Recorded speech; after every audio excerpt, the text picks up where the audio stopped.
Hello, welcome to Healthy Living. I'm Dr. Donald Pelto, and I have Dr. Tro Kalayjian here, and he is part of the Low Carb MD podcast, and he works with medical weight loss. Welcome, Tro. Thank you for having me. Absolutely a pleasure. We've talked several times, and it's good to finally kind of do this. Yeah, I appreciate your time. And let's tell a little bit about your intro to low carb and fasting. Kind of give me the abbreviated story.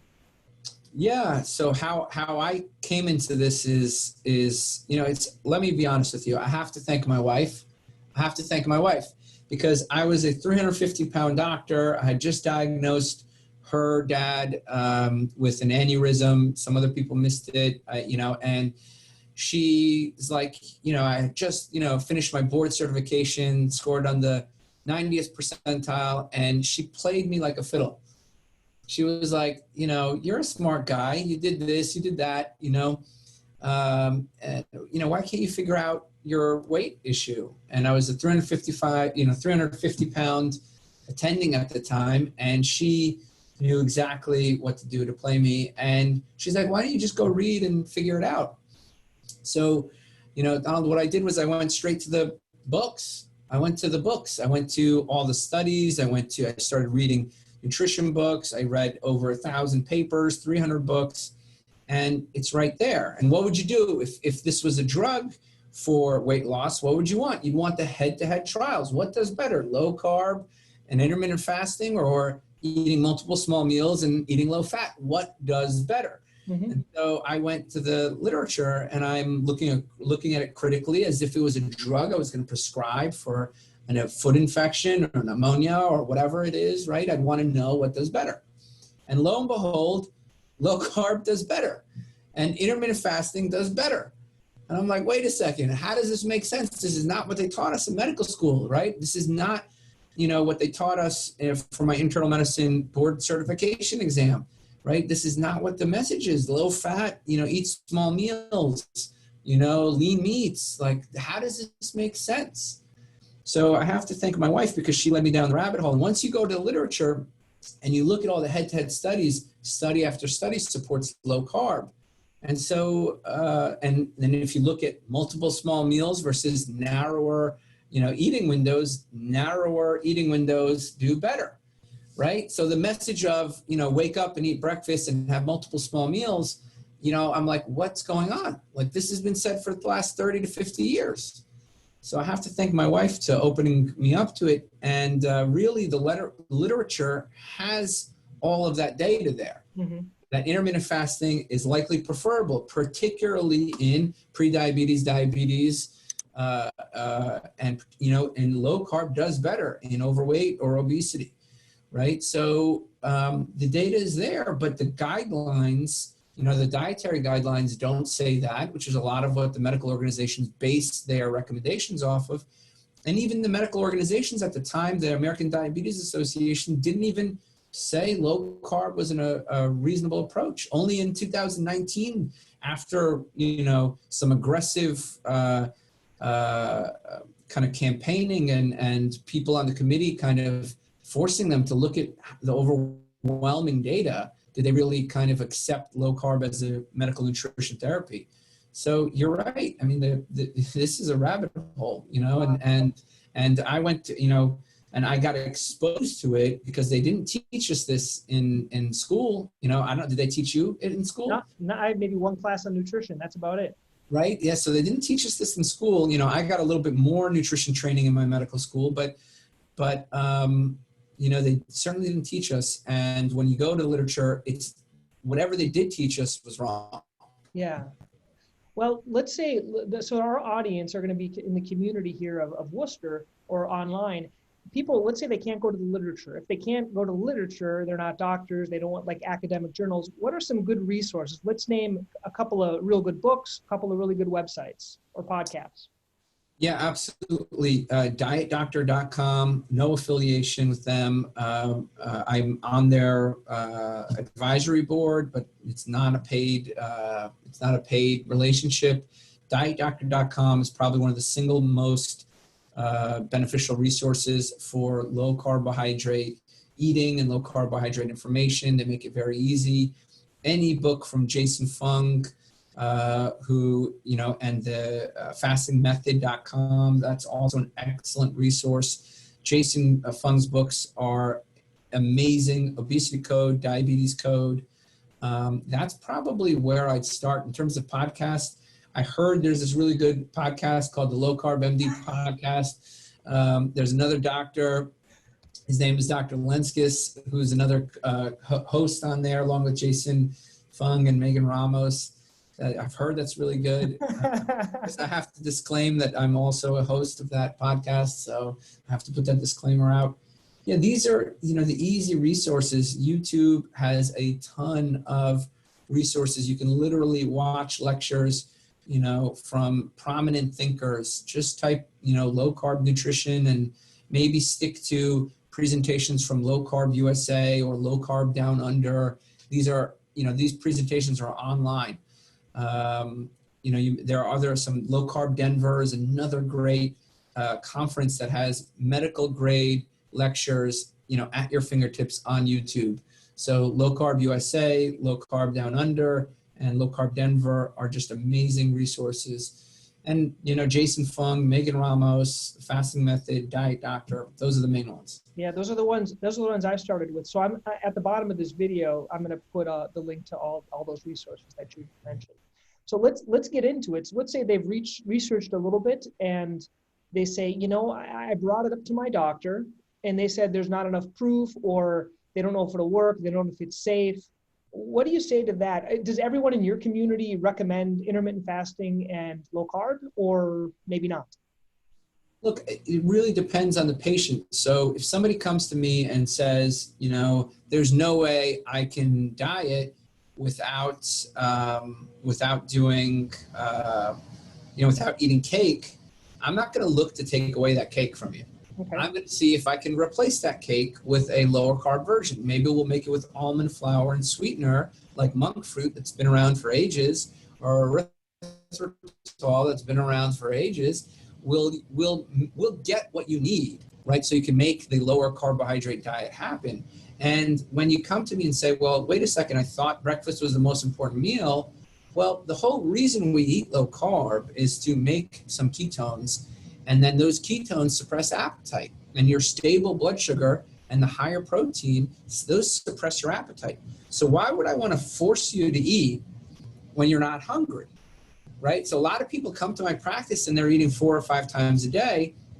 And by the time they leave my practice, they're eating 1 or 2 times a day. And this is going to blow everybody's mind, but they're not hungry. They're not eating 1 or 2 times a day because it's like something that they're just not hungry, right? When your blood sugar is going up and down all day long, right? Why, have you ever wondered why 3 hours after a pizza, the cold pizza tastes better? Or 3 hours after Chinese, why is it the cold Chinese food tastes better? Or you have Thanksgiving's coming up, right? You're going to have a big Thanksgiving meal and you're stuffed and you're falling asleep. And then, 3 hours later, everybody's eating the stuffing, leftovers, the pie comes out and everybody's eating again, right? Why is it that this makes us hungry? It's because the blood sugar is fluctuating, right? It's the blood sugar is fluctuating and that makes you more hungry. And so when people eat low carb, what happens eventually is they don't get hungry and then they eat less. And you can do it the other way around, particularly if you don't have a lot of weight to lose. And I know you and I agree on this. You can do it the other way around. You can start with a little bit of intermittent fasting. What happens? Your blood sugar stabilizes and you get less hungry, right? And you get less hungry. So I'm a believer in intermittent fasting. You do not need to eat multiple small meals. You do not need to eat breakfast. The only time I would say to eat breakfast is if you're going to be staring at muffins for lunch, right? And it's going to be really hard, muffins and bagels for lunch, and you're going to be hungry. That's the only time I'd eat breakfast. If I'm walking into a scenario where I'm going to eat something, I'm going to be at risk of eating something that's going to make me more hungry, then I'll eat breakfast.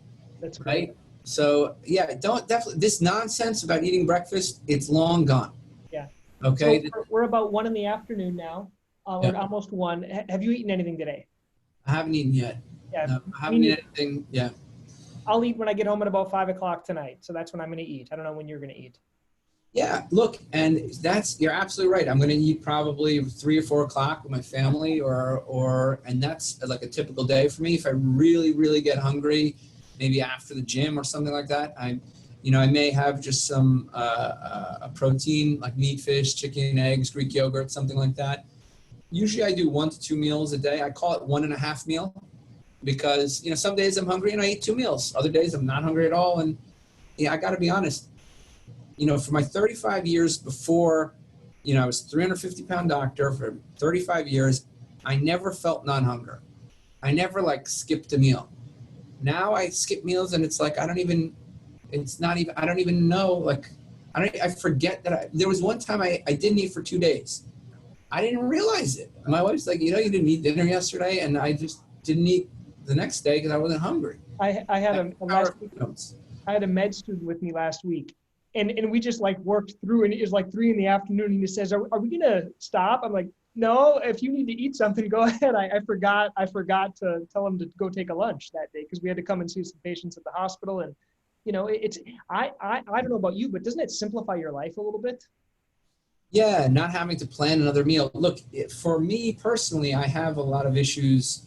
I like to eat until I feel full. And so I would rather not eat when I'm not hungry because it's just another time for me to overeat, right? So why am I going to eat if I'm not hungry?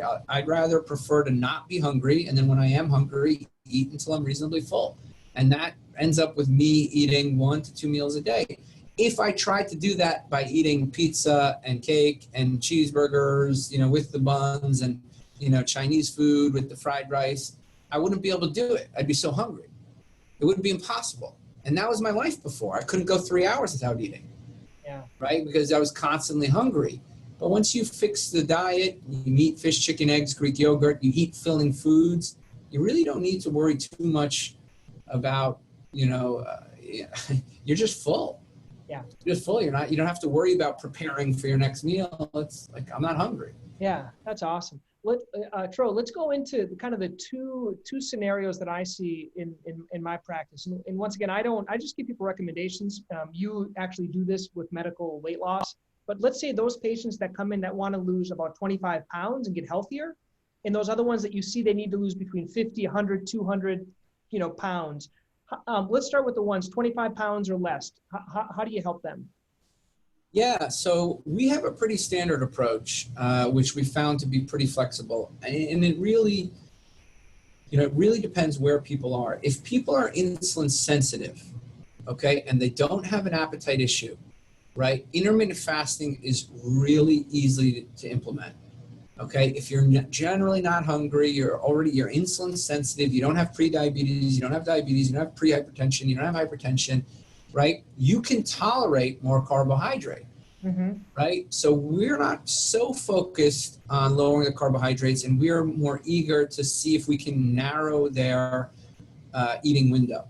And we've found if you're able to narrow the eating window to under 8 hours, that's a win because the average American is eating 16 hours a day, right? The average American is eating 16 hours a day. So if you're able to get it under 8 hours, the eating window, right, which means you're fasting for 16 hours or so, that's a win. Once they're eating under 8 hours, our next milestone is really getting under 4 hours. And I'll explain why. We've seen that generally to drop intake significantly at the next meal, the 2 meals have to be about 4 hours apart. Okay? If it's more than 4 hours, what you ate 5 hours ago really won't affect too much what you eat at the subsequent meal. Okay? So really we like to start at 8 hours, and once somebody's very comfortable at 8 hours and they need more weight loss, we'll try to get them eating under 4 hours, and we'll skip the in-between. And ultimately we tell them, look, if you can't eat in a 4 hour window, just eat low carb, and, and you're probably not going to gain. It's very hard to gain weight eating 8 hours a day. It's very difficult. So most people, that 8 hours is a good weight maintenance place for them. Yep, I agree. And then, every once in a while eating 1 meal a day. Well, look, if you skip 3 meals a week, that's like a pound, right? That's like a pound of weight. So if you skip 3 or 4 meals by doing 1 meal or a very narrow window 3 or 4 times a week or 5 times a week, that's a big win. Here's the downside to that. People plan to do great when they're dieting and trying to lose weight, and they're going to People, if you tell them you need to eat one meal a day for 5 days out of the week, they'll do it. But what happens when life is hard? They're in the OR all day. They're stressed out. They have kids and, and birthday parties and stuff like that. So what people do when they are not dieting is probably more important than what they do when they are dieting. So how people eat when they're not fasting is probably more important about, for their overall weight loss than what they're doing when they are fasting, right? So the problem I've seen is what happens is people get so hungry, maybe they're being very ambitious with fasting and they get so hungry and they didn't anticipate having to stare at, the pizza and cake at their kid's birthday party, right? Or they didn't anticipate, the business meeting where there's muffins and donuts, right? And so now you're hungry, you didn't anticipate having a difficult situation, and then they eat food that they didn't intend on, and they makes them more hungry. And so now what happens is they eat again, right? 3 or 4 hours later, and they eat again, and they want to start on Monday. So I think very key to fasting is eating satiating foods, right? And learning how to eat, and learning how to defend yourself when you're out in the world, right? So, if you're going to be fasting, you have to know how to deal with looking at food and either having an alternative prepared or being able to look at food and not eat it. It's got to be one or the other. You're either going to be prepared or you're going to develop that control. So that's kind of some of the things we work on in this practice is not people can fast. You tell them to fast for a week. They do juice fasts all the time, right? But then they go back to real life. So we got to make fasting a lifestyle. And the way to do that is prepare for when you decide you need to eat. I think that's a key component there. That's great. So for those, basically from what just repeating it back to you, those 25 pounds or less, intermittent fasting, and then try most of the time do low carb.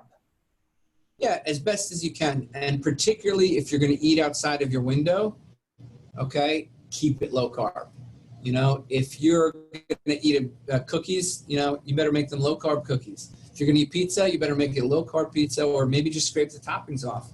And that'll keep you in that fat burning phase, even though you're eating, right? That's the benefit of fasting, right? Is you're forcing your body to clear out the sugar, clear out the glycogen, go back to fat metabolism. You stay metabolically flexible when you fast.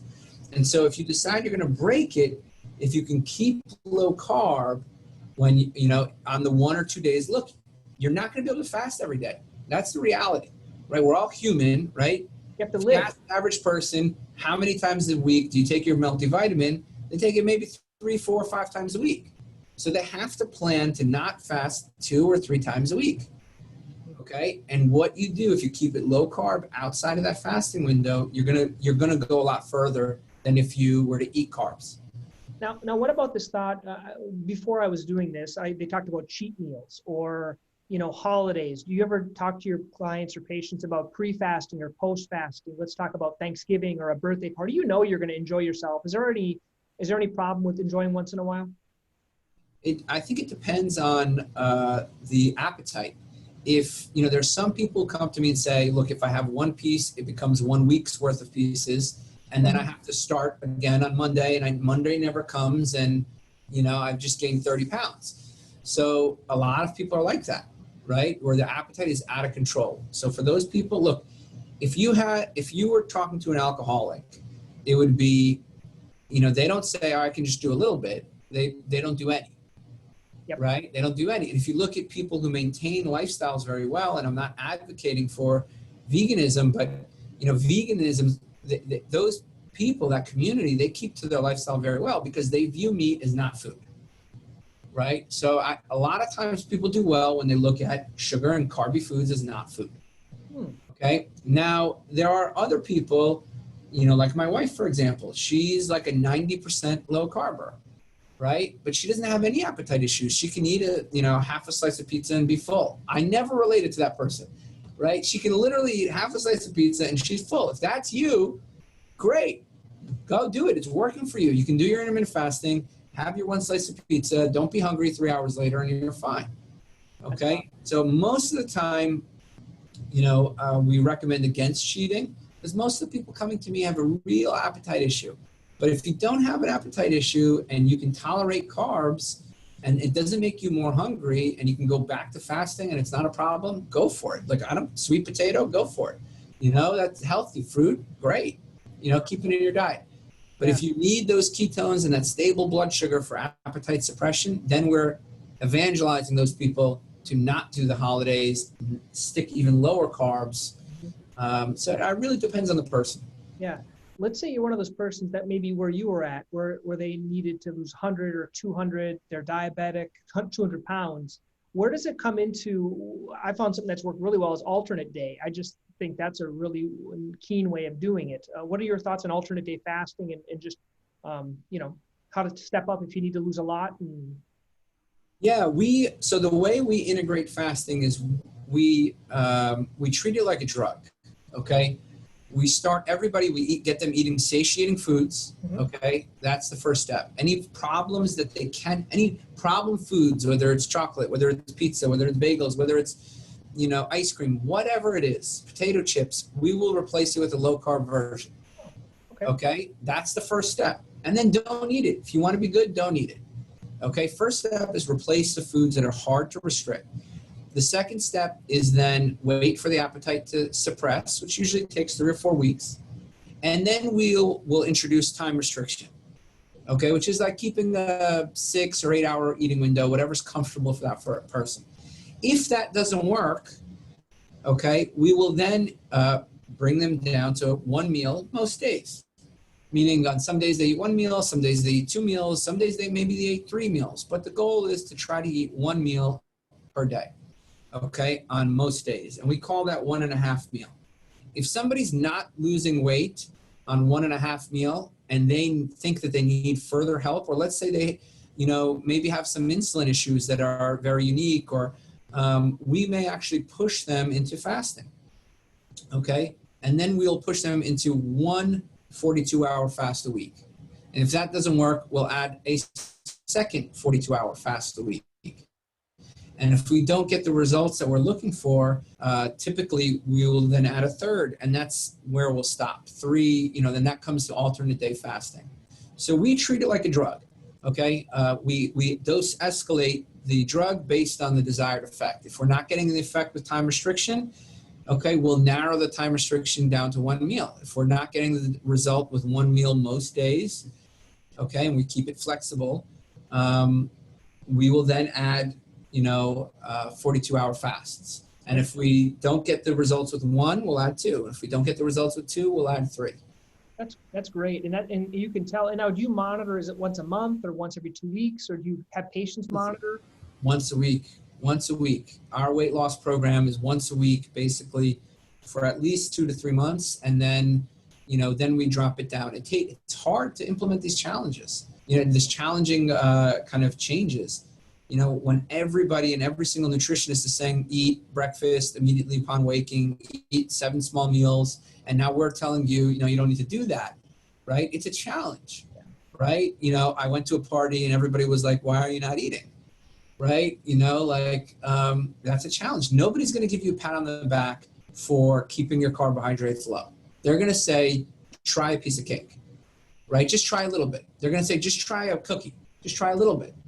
Nobody's ever going to say, great job, you kept low carb. Good job, you took that pizza and you took the crust out and you just ate the cheese. Great work. Nobody's going to say that. Nobody's going to say, oh, wow, you didn't eat, you only ate 1 meal today. Right? They're going to say, are you crazy? That's crazy. How can you only eat 1 meal? Right? So we really have to work hard to create a support system for those people who are implementing these changes into their life. And so we meet weekly for 3 months, 2 to 3 months. And even when we meet weekly, we have a group meeting on top of it all. So we may have 2 to 3 points of contact because you can't do this like, hey, just do this and see me in a month. It doesn't work. Yeah. It won't work. That's awesome. And we'll tell people at the end here of this interview if you want, where you can learn about. I think Tro's going to be able to see patients here in Massachusetts soon. But let's talk about here now. Is it possible with eat less, work out more to get off your diabetes medications? And is it possible with intermittent fasting and low carb to get off your diabetes medications, including insulin? Absolutely. Both ways you can do it. You can, look, we have studies in the medical literature, one of which is called the direct trial, where they literally gave you processed food, soups and shakes, okay? And you ate them 5 times a day, and there was about a total of 1,000 calories, and people lost weight, and people were able to get off diabetes medications. At the end of 2 years, about 1/3 who had this very aggressive total meal replacement kind of treatment option, less than about a quarter at the end of 2 years were actually able to get off some of their medications, okay? But if you'd imagine a life of eating soups and shakes that are basically processed for the rest of your life. It's a very miserable life. Versus, for example, the Verta group, who was able to show that they were able to reduce or even eliminate their diabetes medications in 2/3 of their group at the end of 2 years. And this was just low carb. It was not low carb and intermittent fasting, right? So I think that, and you know, their overall compliance rate at the end of 2 years was something like 70 or 80%, meaning like at the end of 2 years, people were still doing it and loving it, okay? And so absolutely, if you look at the medical literature, I think you can do it both ways. I think one way is just a lot harder, right? One way is just a lot harder. It's a lot easier to come off your medications eating steak, eggs, meat, fish, chicken, eggs, and Greek yogurt, right? Come off your diabetes medications than it is to eat, you know, soups and shakes and you have to be hungry all day. Wow. Right. So there are ways to do it, and each one of them has their benefits, and you know that each one has their unique issues.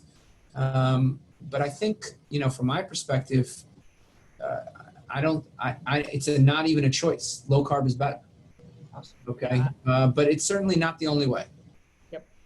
In agreement. And what I would say is try. You've tried what you've tried, what you've done has worked up to this point. You might want to consider trying something else. Not only do we say try, but we say verify. Okay. We say try and verify. I'm going to give you, so right now we have an emergency license in Massachusetts because of the kind of epidemic that's going, the pandemic really. And we have we're seeking out a full license, but so we do have some patients in Massachusetts, but you know, what I tell them is try and verify. Here's a CGM, here's a continuous glucose monitor. Okay. It will tell you your blood sugar 24 hours a day. And I'll be able to track it, and you'll be able to track it, okay?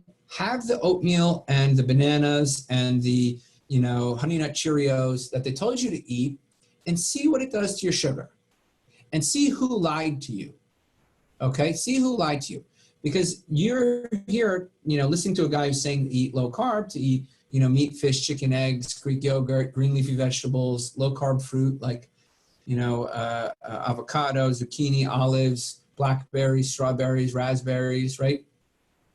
So you're hearing me say something different. What I want you to do is, here is the device that will tell you who lied. Okay? Was it me who told you that the oatmeal is going to help you and the brown rice is going to help your diabetes, right? And then compare that to a steak and eggs and bacon.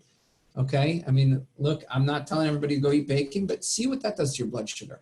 And you'll know who actually was not telling you the truth, or who thought they were telling you the truth and they were wrong.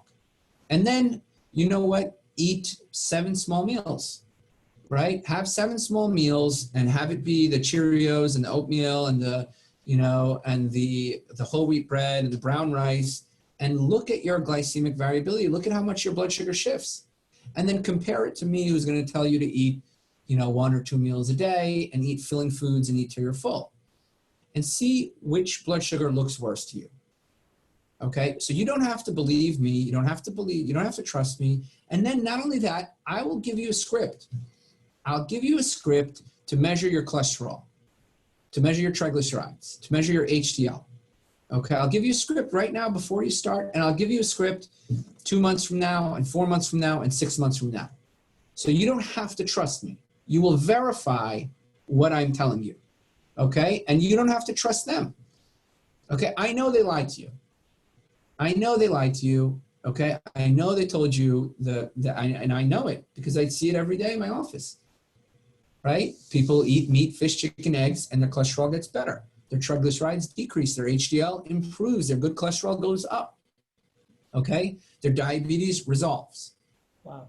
Right? So I know that they lied to you, but I don't want you to trust me. I want you to verify, and I'll give you the tools so you can verify your own health. And it's not the case that everybody gets better. Some people get worse, and we have to look into why. Right? But the overwhelming majority get better. I want to say we get people off insulin at least once a week to twice a week here. You know, our discontinuation rate for blood pressure and diabetes medications is off the charts. We deprescribe on the order of 20 to 40 prescriptions a week in our office. I mean, this is what we do, right? We've published the literature on binge eating. We've published the literature on triglycerides where we've dropped triglycerides by the thousands. Okay. And this is not unique to us. It's in the literature. Yeah. Like if you look at low carb versus low fat dieting, if you look at intermittent fasting, what does it do? It lowers the triglycerides. It raises the HDL. It's not something, that's not there in the literature. So yeah, I sympathize with your plight. We tell people, and then there's a world of doctors who says that we're crazy, right? And it's not the case. It's not the case. And so we have to give our patients the tools to verify even the things that we say. Yep. Right? I agree with you. Well, I think we've segued and we covered a lot of ground about different weight loss, fasting, low carb, gave people some resources. And Troy, I appreciate your time. And I'm going to put on the bottom a link to your website if they want to learn more. But tell them, just in case they're maybe listening to this on YouTube or on the TV, what's the best website where they can reach you and learn more? Yeah, just my website has a ton of free resources. Okay, it's drtro.com, spelled out DOCTORTRO.com. And we have a free Facebook group. We do weekly meetings, and once a month we open it to the public, and that's completely for free. We have the podcast, the Low Carb MD podcast. It's completely for free. So we try to look. I understand not everybody can afford, the intensive medical weight loss programs that we offer, but we have a lot of free resources, and I really encourage you to just use them. We put a lot out there that's completely for free. Diet Doctor, Jason Fung, all these people, Nina Teicholz, all these great resources out there. They put out stuff for free. So we have a lot of free resources written, listed right on the website, and I encourage you guys to take a look at it. Great. Okay, well, thanks, Tro. I appreciate your time, and it's been a great interview. Yeah, thank you for having me. Hey guys, thank you for watching Healthy Living. You're going to find a few links here I'd like you to click. One is to subscribe to this channel on YouTube. Also, you can learn more. There are some videos here you can see.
Hey guys, thank you for watching Healthy Living.